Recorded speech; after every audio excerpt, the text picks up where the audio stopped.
لاحظتم ملامح سوريا الجديدة. سوريا الجديدة كيف نريدها؟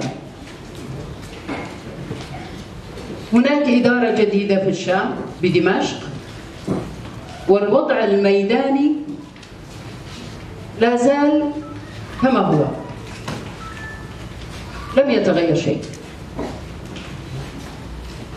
المجتمع الدولي مهتم بدرجة عالية بالملف السوري. ممكن أن أقول بأنه يمكن من بداية الأحداث وحتى الآن هذا الاهتمام الكبير لأول مرة نحن نلاحظه بما يخص هذا الملف.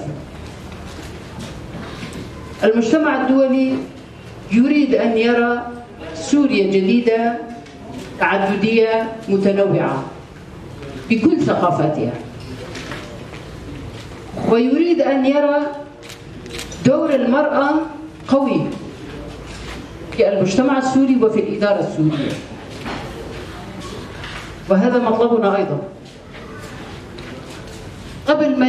قبل ما أن يكون مطلب دولي هو مطلب للسوريين. من سيشارك في بناء سوريا الجديدة؟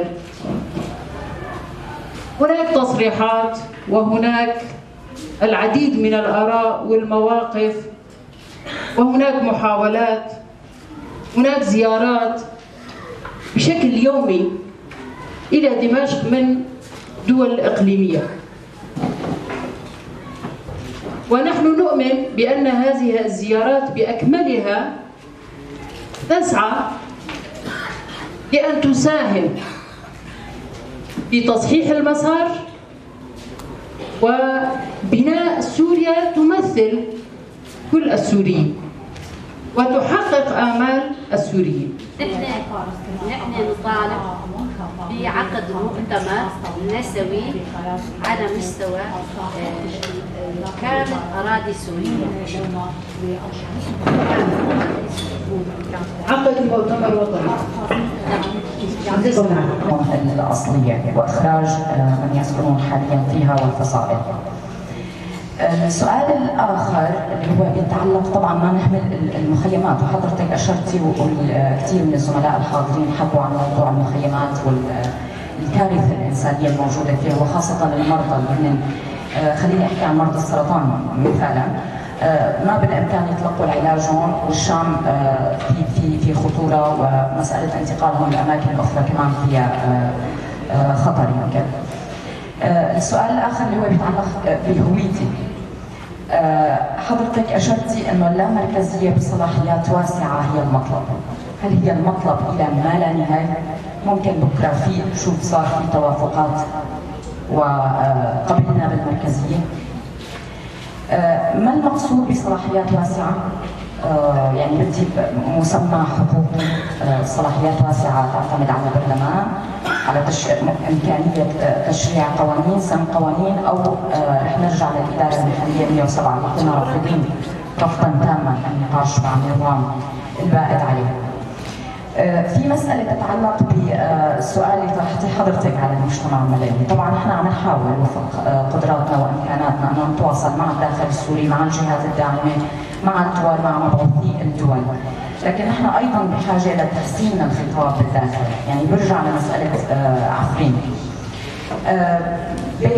بلحظة تم التصريح بأن الإدارة العامة أو الإدارة الانتقالية دخلت إلى عفرين وستستلم عفرين، والناس خرجت وعلى الفيسبوك صار في ترحيب وصار في أفراح.